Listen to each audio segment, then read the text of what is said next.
வணக்கம்.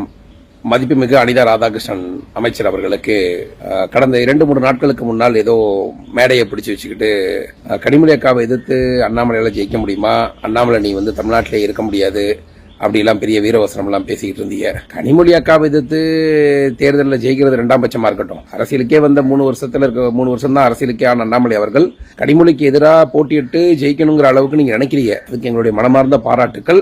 கண்டிப்பா ஜெயிக்கிற காலமும் வரும், அதில் ஒன்றும் மாற்றுக்கிறது கிடையாது. ஆனா அண்ணாச்சி நாங்க ஜெயிக்கிறோமோ தோக்குறோமோ அது வரைக்கும் அண்ணாச்சி அமைச்சர் பதவியில் இருக்கணும்ல. அதுதானே இங்க கேள்வியா இருக்குது. ஏற்கனவே ஈடி ரைடுக்கு அமலாக்கத்துறைக்கெல்லாம் நாங்க பயப்பட மாட்டோம்னு சொல்லிட்டு அண்ணன் செந்தில் பாலாஜி அண்ணன் ஹார்ட் அட்டாக் ஆகி என்ன நிலைமையில கிடக்குறாங்கிறத நீங்க பாத்துக்கிட்டு தான் இருக்கிறீங்க. அண்ணாச்சிக்கு அந்த விளக்கம் நல்லா தெரியும்னு நினைக்கிறேன்.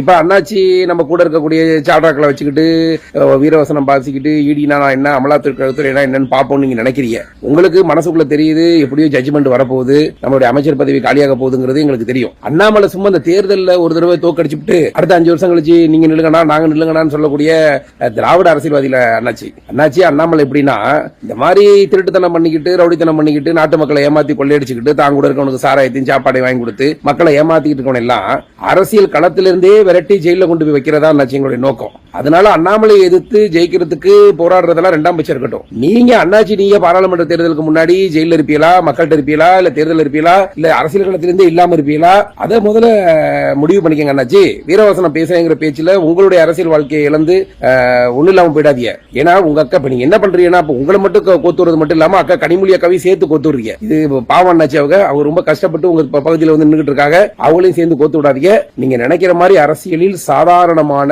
நீங்கள் கற்பனை செய்யக்கூடிய மன்னிக்கக்கூடிய அரசியல்வாதியாக அண்ணாமலை கிடையாதுங்கிறத புரிஞ்சுக்கங்க. டெபாசிட் வாங்குறது இருக்கட்டும், முதல்ல அரசியல் களத்தில் உங்க அக்கா கனிமொழியும் நீங்களும் இருக்கிறீர்களா என்கிற சவாலுக்கு விரைவில் பதில் கிடைக்கும் நான் நம்புறேன். நன்றி, வணக்கம்.